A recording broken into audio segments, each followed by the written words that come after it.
Good evening, ladies and gentlemen. It probably comes as quite the surprise, but I wasn't actually lying when I said I was making more videos. So as I'm going to be once again plumbing the depths of gaming journalism, I need to make where I stand clear because there's been a lot of shit that has gone on about gaming journalism in the recent past.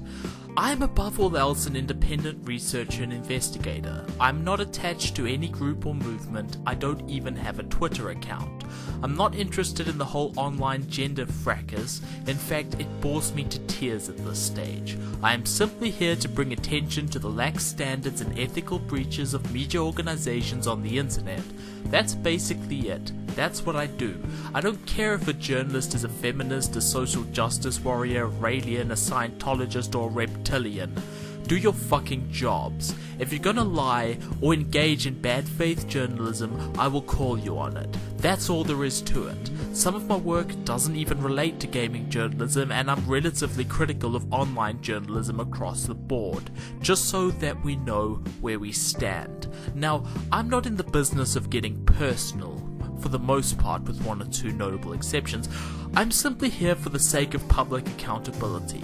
Want to listen to what I have to say? Great. Don't? Great. There's the door. Just don't try and pretend that this is anything more or less than it is. Anyway, now that you know where I stand, let's proceed to the video. Now, of all the online media outlets that cover gaming, Polygon has to be one of the most reviled in certain circles. People feel as if it's basically a liberal news site that only occasionally dips its toes into gaming, which, seeing as it's owned by Vox Media, is probably pretty understandable. But what isn't understandable is the timeline of events which I'm about to lay out here for public consumption. So let's get fact one straight. Something which a lot of people don't seem to know about Polygon. In 2012, just before Polygon was even live as a website, they took $750,000 of money from Microsoft to create a documentary about the founding of the website. This isn't some sort of conspiracy theory, this isn't some sort of crazy claim. This was publicly, openly admitted to by Arthur Guys, the review editor of Polygon, back in 2012. The documentary was called Press Reset, and you can watch it right here on YouTube, link down below. However, another fact is that according to the documentary's IMDb page, the budget was a mere $75,000. Now, this could be a mistake, or it could be accurate. I'm not going to say either way, but this is entirely plausible anyway, considering that the documentary was basically just following people in their work at home or in an office. Anyway, in net terms, it would be entirely reasonable to say that Microsoft gave Polygon in excess of what they needed, about $675,000 just before the website started, and we have no clue where it went to. There is $675,000 completely unaccounted for, and that really is the puzzle. Where or where did the money go, and what was it really for?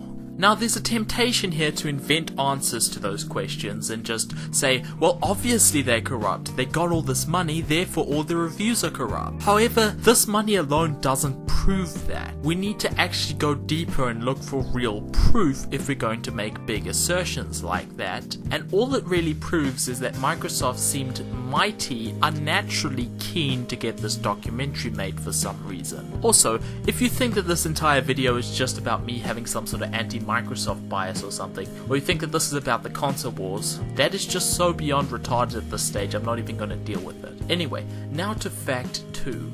So as if all of this wasn't uncanny enough, there was another little incident that occurred just after the website launched in 2012. In short, Polygon broke their own code of ethics in under a week by running an advertorial. This was even the subject of a parody article on playforreal.com. According to Polygon's code of ethics, our policies do not permit placements of advertorial on Polygon, and yet they did precisely that. Now, while running an advertorial in your first week of publication, as foolish as that is one thing, running it for the people that gave you $675,000 just before you ran the advertorial is worse, and running it for Halo 4, a flagship system seller, is even worse still. And even worse than that is deleting and closing off comments from people who have figured this out and who are downright pissed at you because you breached your own ethical standards. It takes a very special kind of journalist to do those things. Though it should also be mentioned that they weren't the only ones to do that particular editorial at that particular time. However, perhaps you are unconvinced that this adds up to an overall corruption in Polygon's review process,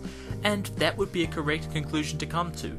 Polygon taking money from a company is one thing. Polygon running advertorial for them, perhaps a bit dirty, but that's not really evidence of actually doctoring reviews. So this is where we're going to go next. Review fixing. So, fact 3, something which I envisage as being somewhat more contentious, seeing as it is original research based on Polygon's review scores. Now firstly, I should state that the sample size in this case is small.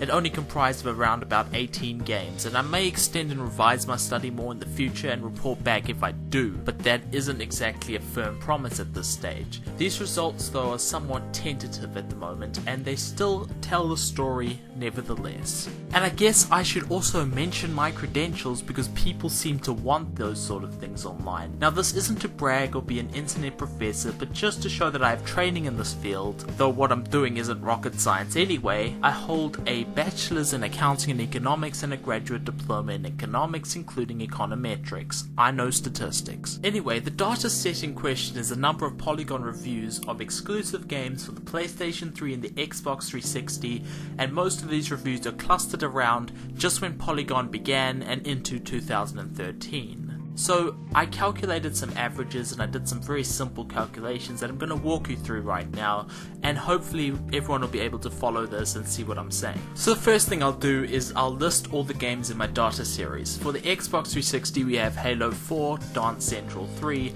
State of Decay, Gears of War Judgment, Minecraft 360 Edition, Forza Horizon, Fable The Journey, Kinect Star Wars, Fable Heroes. And for the PS3 we have The Last of Us, God of War Ascension, Ni no Kuni, Dragon's Crown, Starhawk, Popo and Yo, Puppeteer, Ratchet & Clank Full Frontal Assault, and Sly Cooper Thieves in Time. All in all, 18 games, as I said before. Now, the simplest and most obvious thing to do first to see if there's any significant difference between the consoles would be to simply average up all of the title scores for both consoles and then difference them to see if there's a difference between consoles. So I did that first. On the whole, there was just a 2.78% gap between both of the console scores in the Xbox's favor, but it wasn't exactly compelling stuff. However, there are huge flaws with just looking at sample averages anyway, and we're not going to go into all of that, but we really need something which will control for everything else and will just leave us a difference between the two consoles to show us some actual result. And God's be praised, there is the Metascore. The Metascore is an ideal comparator because it shows what every other outlet besides Polygon thought of the exact same games on the exact same platforms. All that is really changing my calculations here then are the platforms that the games are on internally inside of Polygon. It also gets rid of me taking a biased data set here just to prove a point, and it's just great for contextualizing these numbers. So for all of those games for the Xbox, the average Metascore was 74.2%, so the average of all of those games for what everybody else thought was 74.2%, and the average Metascore for the PS3 games was 79.3%. Now, this is the tricky bit. Through subtracting the average Polygon scores from these averages, you can see how far below or above what everybody else thought of these games Polygon's opinions and their scores were. And hey, wouldn't you know it, for the Xbox, Polygon's opinions are 6.4% below the average of what everybody else thought. But for the PlayStation 3, the opinions are a whopping 14%, 14.3% to be accurate, for a difference between the two of roughly 8%. Now this might not sound like a lot, but remember, we're talking about a scale here where 80% is the average and 100% is the greatest game of all time. 14% is the difference between an 80 and a 66, and a 100 and an 86. It's a huge amount. The 6%, of course, is just basically one iteration of the review scale, the difference between, say, a 90 and a 96, but the 14 is almost 3 full notches on the exact same scale. Now, you might be saying, okay, yes, but we need a counterfactual. How do we know that every outlet isn't doing this? Well, okay, I did the exact same calculations for IGN, and IGN's opinions are 2% below for the PlayStation 3 and 4.7 above for the Xbox.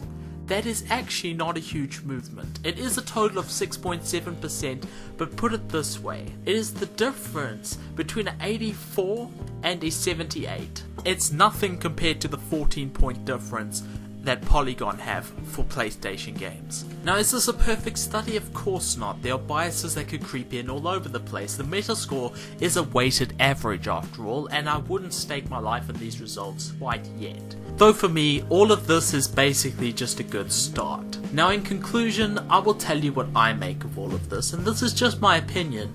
But from all of the stuff I've read and seen on this, the social justice angle just doesn't make very much sense here. I don't really see it. Insisting that the money, the hundreds of thousands of dollars, had nothing to do with it and they just gave these games low scores because they hate Sony for some reason, or they're just a bunch of social justice assholes, just doesn't ring true. Though of course there's no reason it couldn't have been the money and them being social justice assholes. Now what I mean is that many of the PlayStation 3 exclusives here that were given these negative reviews had some social justice quote-unquote reasoning behind them, particularly in the case of Dragon's Crown. However, the more of these reviews you read, the more you start to realize that these arguments are so very generic, they could be applied to anything. For example, if you read The Last of Us's Polygon review, to me it just smacks of someone desperately trying to find a reason to dislike the game. I mean, the main thrust of that entire review, the reason why they gave it a 7.5, and this was much hated at the time, was because it was too conventional. Now, think about this. What the fuck does too conventional even mean? I mean, that the game had controls, is that too conventional? That it came on a disc, is that too conventional? That there are enemies to defeat, is that too conventional? What would have made the game better? Running it on the Twine engine, photoshopping purple hair and lip rings on all of the cast members? Setting the game in San Francisco? I mean, that's an argument you can apply to any game. It's just a boilerplate template. Insert name here is too conventional. The problem with Bioshock is that it's too conventional. It follows the formula of shooters too closely. The problem with Fallout is it's too conventional. It's derivative from Mad Max, etc, etc, etc. It's just a piss-weak interchangeable opinion. Anyone could come up with that. The criticism boils down to, the game is too good, that's why it's bad. The point is that, in my opinion at least, what is going on here is so very simple.